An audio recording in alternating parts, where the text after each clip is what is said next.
metros, depósito e vaga. E tem os diferenciais que só a Patriani oferece, como fazenda solar e gerador que movimenta até o Wi-Fi. Invista num apartamento em São Paulo ao lado do metrô e com vaga elétrica. Quem compara, compra Patriani.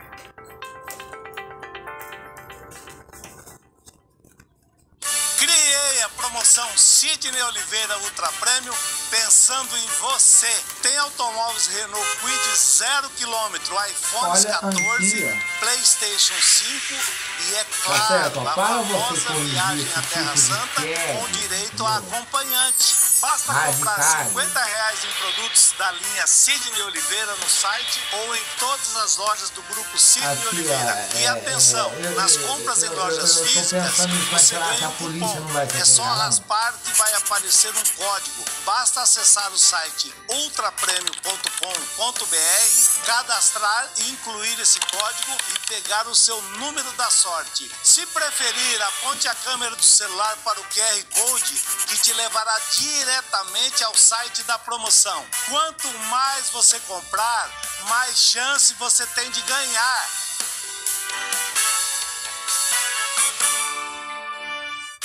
Eles planejaram uma grande operação, mas nada pôde prepará-los para o que vinha à frente. Não se tratava apenas dos soldados em ação, por assim dizer. Acho que eles subestimaram a extraordinária capacidade que demonstraram tão claramente na frente russa de reagrupar e reorganizar. Muito rapidamente virar o jogo. Segunda Guerra Mundial. Corrida para a vitória. Sexta. No History 2. Experiências e aprendizados que nos guiam em novas direções. Histórias que deixam marcas. E comecem o jogo! E que nos ajudam a construir uma nova realidade. Cada fato, cada momento merecem ser lembrados. Setembro, no History 2.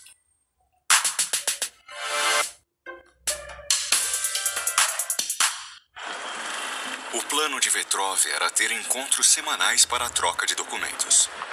Ferran ficou bastante surpreso por ter que se encontrar tantas vezes com o Vetrov. Ele não via a necessidade e podia pressentir o perigo. Geralmente ele tinha muita coisa para dizer, para responder as perguntas que a gente fazia, etc. Então esses encontros duravam pelo menos 1 hora no carro. O perigo em potencial que existia não era ser seguido, mas claro que isso poderia acontecer a qualquer momento. Mas mais do que isso, era a atmosfera soviética. O problema principal era nas ruas, porque além da polícia havia senhorinhas sem nada para fazer que olhavam pela janela e diziam: olha esse russo, o que ele tá fazendo com esse ocidental? O que é isso? Vamos contar pro comandante, isso não é normal. Com o passar do tempo, Ferran percebeu que muitos de seus encontros com Vetrov eram apenas um pretexto. Era uma oportunidade para Vetrov falar livremente e relembrar seus dias de glória em Paris. Para Vetrov, Ferran não era apenas um contato no serviço francês, mas um amigo também. Para mim, ele era um cara alegre, animado, positivo. Ele era um cara que era simples. Ele adorava literatura, conhecia bastante sobre a literatura francesa, diria até que melhor que eu.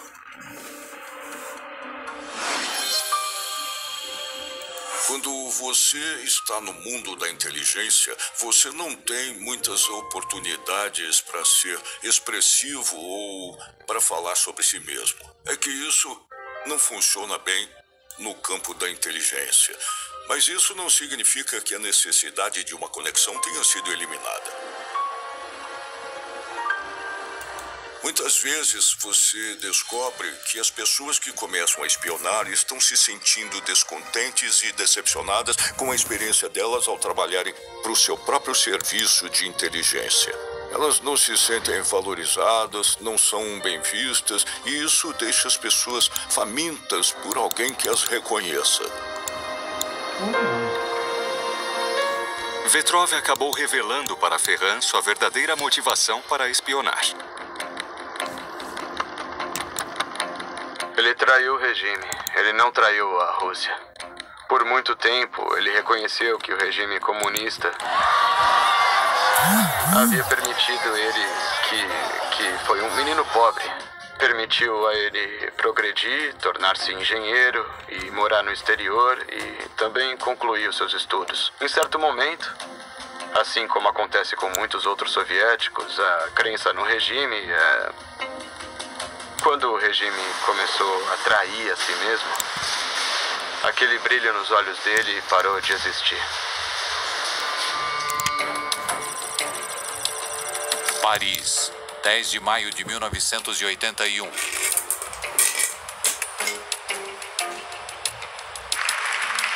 No meio da operação de despedida, surgiu uma mudança política na França. Um presidente muito poderoso, que detém tudo em suas mãos. Mitterrand foi eleito. E isso foi uma grande mudança na França, porque pela primeira vez a esquerda chegou ao poder. Foi a primeira vez em 30 anos. E, tradicionalmente, a esquerda era mais pró-norte-americana do que a direita. Mitterrand, presidente de todas as forças da França. O Partido Socialista de Mitterrand podia ser até pró-norte-americano, mas também incluía ministros comunistas que o apoiaram durante sua eleição. O chefe do serviço francês Chalais informou o presidente recém-eleito sobre sua valiosa fonte soviética, Vladimir Vetrov. Mitterrand não podia acreditar no que estava escutando, assim como todos antes dele, e entender imediatamente como ele poderia usar essas informações com o governo do Ronald Reagan, para provar a eles que ele era fiel à aliança com os Estados Unidos e que aquele dossiê poderia ajudar a decidir sobre a Guerra Fria. Entendeu? Igual eu, por exemplo. Enquanto isso, a vida de Vetrov em Moscou estava desmoronando. Amigos, assim, da onça, sabe? Tá, você levando uma Vetrov estava passando pelos momentos mais sombrios da vida dele. As coisas ficam O mais relacionamento fáceis, dele com entendeu? Svetlana estava se degradando cada vez mais. Você tendo um desses Ele tinha um animais relacionamento com a no amante mundo, dele, Ludmilla, que também você o pode ter decepcionou. uma, vamos dizer assim, uma consultoria, entendeu? Uma das questões clássicas que tenho visto na minha prática psiquiátrica frequente é que as pessoas começam a beber, mas elas também começam a ter casos extraconjugais. Elas fazem qualquer coisa que possa afastar essa sensação interior de que estão mortas por dentro. Os encontros semanais com Ferrand eram a única coisa estável na vida de Vetrov, mas estavam se tornando cada vez mais perigosos. O serviço francês possuía um dispositivo especial, uma câmera Minox, uma mini câmera que permitia que Petrov tirasse fotos de todos os documentos. Entendeu? Porque Portanto, Petrov e Ferrand teriam menos encontros físicos, o que seria bem menos arriscado, é claro. É menos propício a dar, mas o estado de espírito do Vetrov só iria piorar. A solidão, juntamente com os anos em que viveu uma vida dupla, começavam a afetar Vetrov.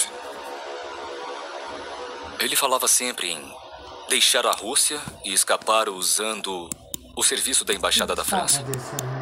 Mas ao mesmo tempo, quando conversava com Ferrand, ele dizia que estava tudo bem, que não havia riscos, que estava tudo sob controle.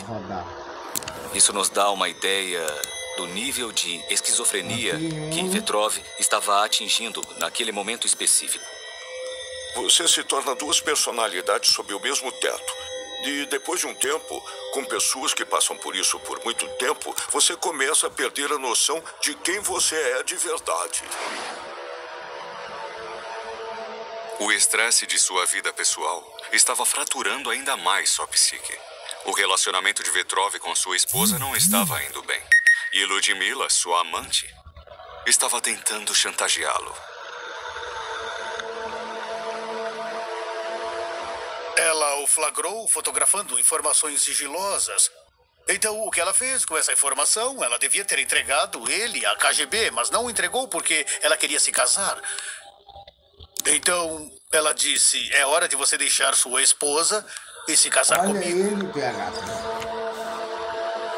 Ele se sentiu preso a essa situação, mas concordou. E ela disse, não, em uma data específica. Em fevereiro, você vai deixar sua esposa e vamos comemorar uma vida nova juntos. Então, depois do trabalho, numa noite fria do inverno em Moscou, ele dirigiu até um parque, um lugar muito frequentado em Moscou. E eles levaram champanhe e chocolates para comemorar a nova vida juntos. O problema Mas não é Vetrov Moscou, não estava lá para comemorar. Ele tinha outros planos. Vetrov decidiu que só havia uma maneira de proteger a si mesmo. Era matando ela. Ele não queria ser chantageado, não queria ter que deixar a mulher. E aquela mulher estava consciente de que ele trabalhava como espião. Acho que ninguém nunca vai descobrir o que realmente aconteceu naquele carro, o que eles disseram um ao outro. Mas é certo que a garrafa de champanhe que era para comemorar um acontecimento feliz se transformou em uma arma.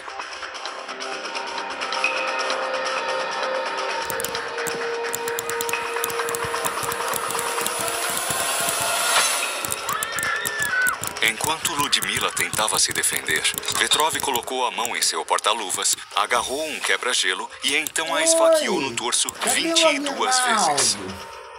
Eu vim trazer uma feijoada pra ele. A cena violenta no carro chamou a atenção de um pedestre.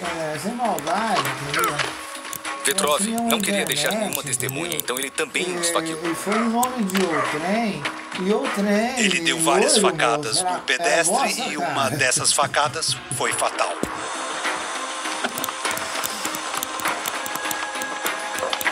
Vetrov tentou impedi-la de escapar e acelerou o motor do carro para o golpe final.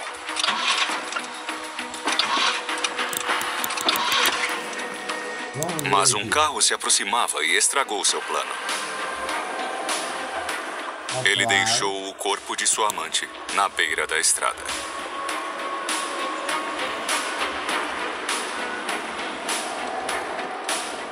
Ele estava sozinho no carro dele, coberto de sangue, e mal conseguia respirar. Tudo tinha acabado de explodir. Se você utilizar Ele sabia que estava condenado e que não havia como voltar atrás, mas pelo menos a tensão havia desaparecido.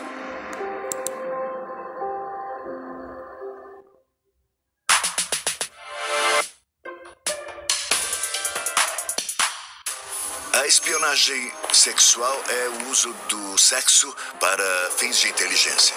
Eu estava totalmente apaixonada por esse homem. É claro, ele me ensinou como tirar fotos dos documentos. No final da década de 70, um relatório inglês estimava que havia quase 48 operações Romeu em andamento. Traidores da pátria. Esta noite, no History 2. Imóvel que ele não lembra. Se você sonha em viajar para um destino de outro mundo, o alerta de preço do Kayak te avisa quando os preços baixarem. Kayak, sonhe, busque, viaje. Criei a promoção Sidney Oliveira Ultra Premium pensando em você. Tem automóveis Renault Kwid 0 km, iPhones 14, PlayStation 5 e, é claro, a famosa viagem à Terra Santa com direito a acompanhante. Basta comprar R$50 em produtos da linha Sidney Oliveira no site ou em todas as lojas do grupo Sidney Oliveira. E atenção, nas compras em lojas físicas, você ganha um cupom. É só raspar que vai aparecer um código. Basta acessar o site ultrapremio.com.br, cadastrar e incluir esse código e pegar o seu número da sorte. Se preferir, aponte a câmera do celular para o QR Code que te levará diretamente ao site da promoção. Quanto mais você comprar, mais chance você tem de ganhar. Poderia ter impedido, não era eu. E simplesmente não quis fazê-lo. Experiências e aprendizados que nos guiam em novas direções. Histórias que deixam marcas. E comecem o jogo! E que nos ajudam a construir uma nova realidade. Cada fato, cada momento merecem ser lembrados. Setembro, no History 2. Se Aquiles partisse para Troia, ele encontraria a glória. Seu nome ecoaria pelos séculos. Não há mais nada na costa, além desse estranho monumento de madeira. o poema épico mais antigo da literatura ocidental. Vamos ver se Grandes mitos, a Ilíada e a Odisseia. Amanhã, às 10 da noite, no History 2.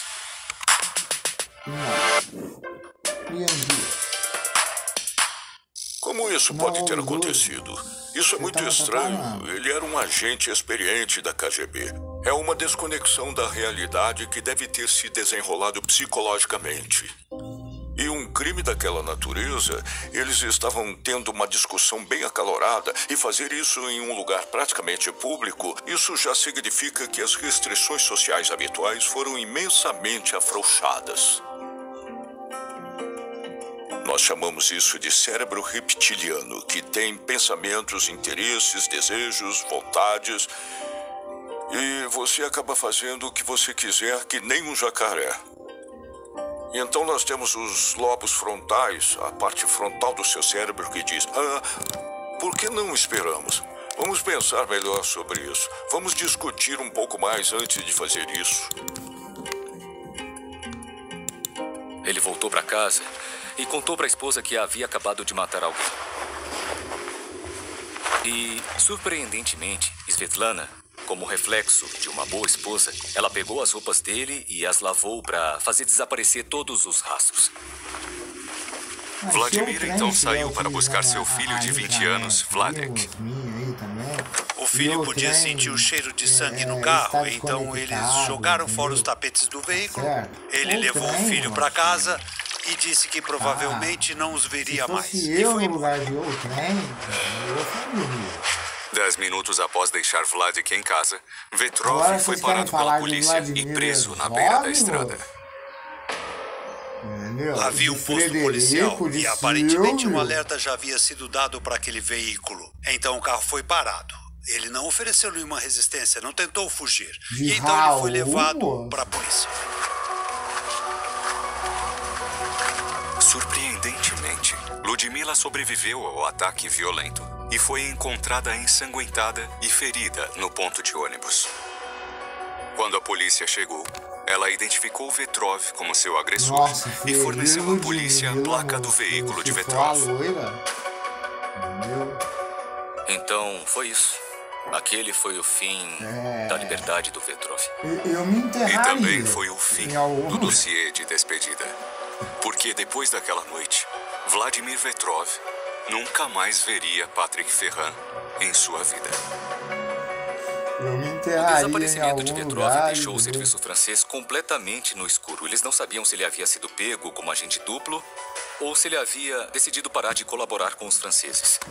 Ele não aparecia mais nos encontros com Ferrand. Então, o serviço francês decidiu fazer o que a maioria dos serviços faz. Quando não se tem informações, eles não fazem nada e esperam. Isso está gravando? Vamos colocar na distância, vamos entrevistar.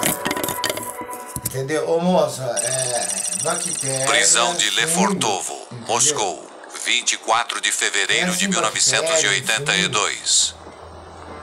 Enquanto Patrick Ferrand e o Serviço de Segurança francês tentavam investigar o que havia acontecido com o valioso informante, Vladimir Vetrov aguardava seu julgamento por assassinato na infame prisão de Lefortovo, em Moscou.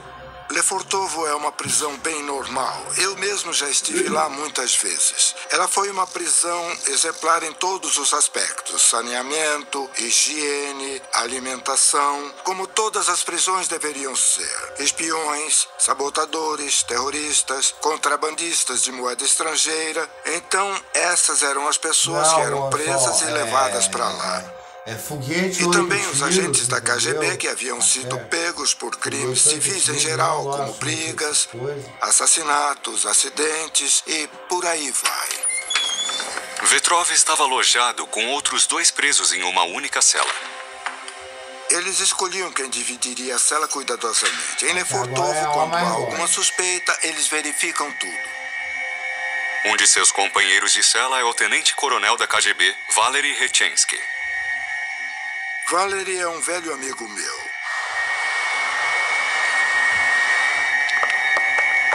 O investigador que estava encarregado do caso de Vetrov simplesmente perguntou a ele: escute, você que está preso aí com ele na mesma cela, que tipo de pessoa você diria que ele é?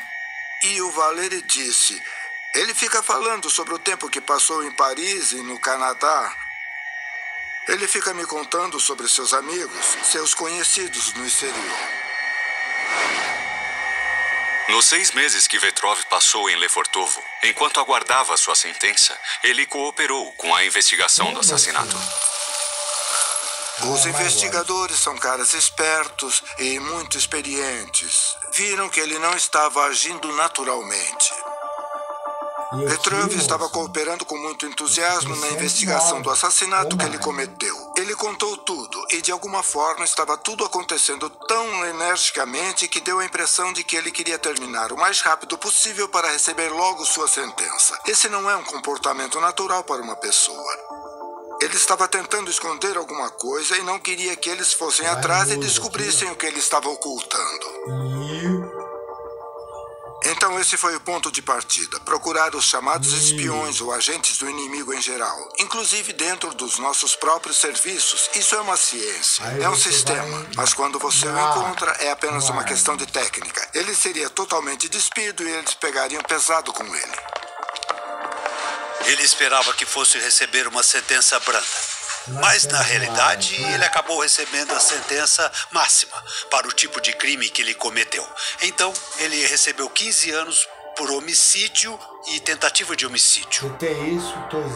A KGB achou que Vetrov estaria ansioso demais para cooperar com a investigação do assassinato. Eles começaram a suspeitar que ele poderia ser um agente duplo. Aos olhos da KGB, trair seu país é um crime muito pior do que cometer assassinato e que deveria ser punível com uma bala atrás da cabeça. Mas, por enquanto, Vetrov ficaria num campo de concentração. Eu só imagino como foi. Um percurso de trem transiberiano para Irkutsk. Eram condições difíceis, muito frio e uma grande diferença em relação à sua vida de antes. Especialmente para alguém que estava acostumado a viver em bons apartamentos franceses. E agora ele estava ao lado de bandidos no frio e na solidão. Então o cara foi cara. Irkutsk é um campo de concentração que sempre foi considerado como uma colônia vermelha, por assim dizer, onde o poder pertence à administração da prisão e onde os prisioneiros não têm voz. É difícil para uma pessoa imaginar que sairia de uma posição de poder e passaria a viver naquela prisão.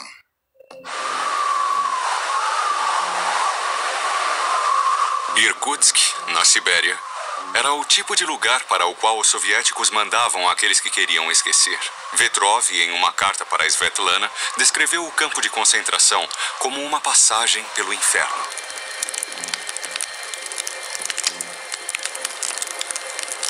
Após 2 anos de silêncio, o serviço francês finalmente descobriu o que aconteceu com Vetrov, com a ajuda da Agência Central de Inteligência dos Estados Unidos. Um informante dentro da KGB deu à CIA informações sobre a sentença de prisão de Vetrov, mas eles não podiam confirmar se ele ainda estava vivo. Com o desaparecimento do Vetrov, imediatamente presumiram que ele já havia sido baleado. Essa suposição da morte de Vetrov permitiu que o governo de Reagan tivesse a oportunidade de começar a utilizar o dossiê de despedida de Vetrov sem o risco de prejudicar o informante. Quando eu estava na Casa Branca, quando Ronald Reagan estava lá, esse cara se tornou uma das nossas fontes mais importantes. Isso mudou drasticamente nossa estratégia para lidar com os russos e mudou toda a nossa política como consequência disso. Vetrov revelou que um dos principais objetivos da União Soviética era construir um gasoduto de gás natural, da Sibéria até a Europa Oriental. E para fazer isso, as autoridades soviéticas abordaram os países ocidentais no mercado aberto. Uma empresa canadense, que trabalhava secretamente para a CIA, sabotou de propósito um software que a KGB havia roubado. Acabou inserindo ele no processo de fabricação do gasoduto deles. E aquele software, que havia sido sabotado, causou uma explosão no gasoduto.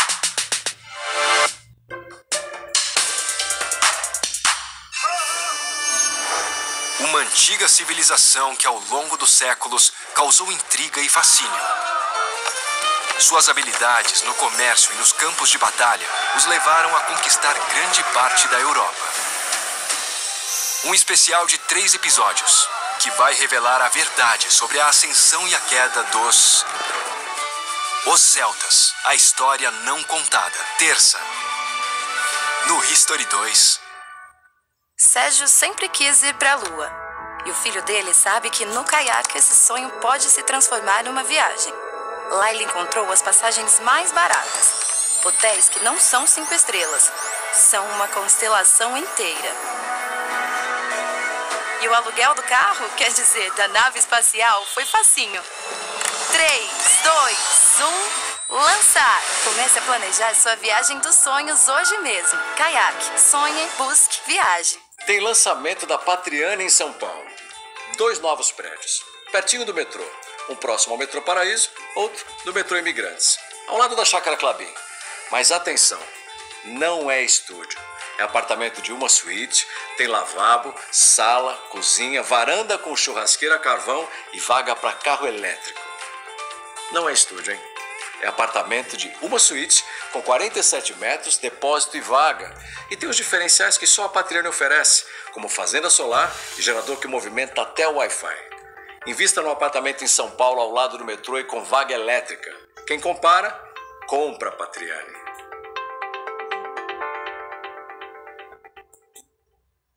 A falta de vitalidade, apetite sexual e ejaculação precoce causam inúmeras adversidades. Você se sente desmotivado, com baixa autoestima e não sabe como mudar essa situação. Tudo isso tem tratamento e sua vida pode mudar. Conheça o Teviron Gotas, um estimulante completo e ideal para você. A rica composição do Teviron contribui com um aumento de até 28% de testosterona, com fortalecimento do sistema sexual, ajuda a prolongar a ereção e tratar a ejaculação precoce, além de auxiliar na prevenção de células ruins na próstata.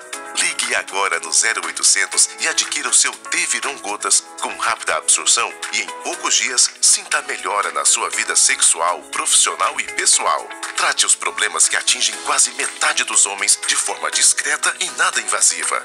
Experimente o Teviron Gotas, adquirindo o seu através do site ou pelo 0800 em sua tela agora mesmo. Eles planejaram uma grande operação, mas nada pôde prepará-los para o que vinha à frente. Não se tratava apenas dos soldados em ação, por assim dizer. Acho que eles subestimaram a extraordinária capacidade que demonstraram tão claramente na frente russa de reagrupar e reorganizar. Muito rapidamente virar o jogo. Segunda Guerra Mundial. Corrida para a vitória. Sexta, no History 2.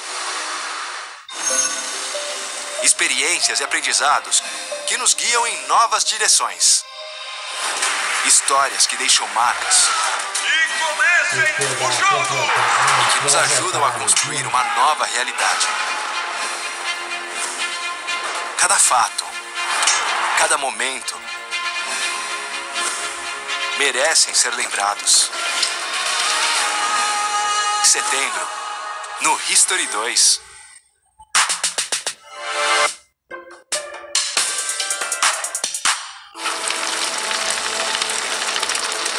As informações de Vetrov também foram utilizadas na França, mas um erro grave foi cometido, o que levou a KGB a investigar Vetrov novamente. Os franceses usaram o dossiê de despedida para justificar a expulsão de diplomatas russos de Paris. E para justificar essa expulsão, o governo francês apresentou um documento retirado do dossiê de despedida. Era um relatório da Comissão Militar Industrial.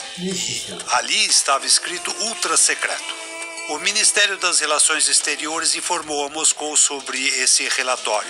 Cada pessoa que recebia o direito de ler esse relatório devia escrever seu nome, seu sobrenome e depois assiná-lo. Infelizmente, esse documento foi parar na mesa do Vetrov, em um momento específico na carreira dele. E isso o apontava como o principal suspeito pelo dossiê de despedida. E além de todas essas suspeitas, a KGB conseguiu interceptar uma correspondência entre Svetlana e Vetrov. queria contar uma coisa para ela que ele não queria que os guardas da prisão pudessem ficar sabendo. Então ele escreveu uma carta endereçada à sua esposa contando tudo com detalhes e a entregou para um companheiro de cela que ia receber a visita de alguns familiares naquele dia. Vetrov queria que ele passasse a carta a um deles para que colocassem em um envelope postal normal e a enviassem para Svetlana em Moscou. Em vez disso, o detento entregou a carta às autoridades.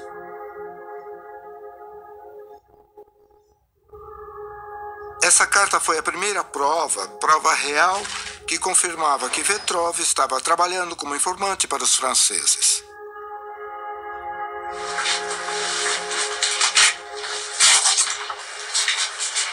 Era um agente do qual o governo já suspeitava que estava pedindo à esposa que solicitasse a ajuda dos franceses.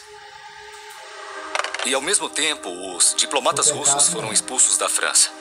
Não havia nada mais incriminador do que aquilo. Então, no final das contas, o que provocou a queda do Vetrov não foi, na verdade, uma investigação muito minuciosa de um dos maiores serviços secretos do mundo, a KGB. Mas o que causou tudo isso foi a natureza exuberante e entusiasmada do Vetrov, que acaba traindo a si mesmo com aquela carta.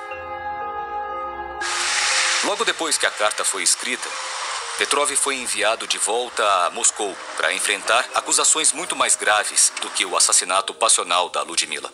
Ele foi julgado por traição. Você entende por que nós o chamamos aqui? E ele disse, bom, espero que de alguma forma tenham surgido algumas circunstâncias atenuantes e que vocês tenham decidido reduzir a sentença ou me conceder liberdade condicional. E o agente disse, não é esse o caso. No final das contas, não houve qualquer indulto de última hora. E o tenente da KGB de 52 anos, Vladimir Vetrov, foi considerado culpado por traição. Em dezembro de 1984, Vladimir Vetrov recebeu a sentença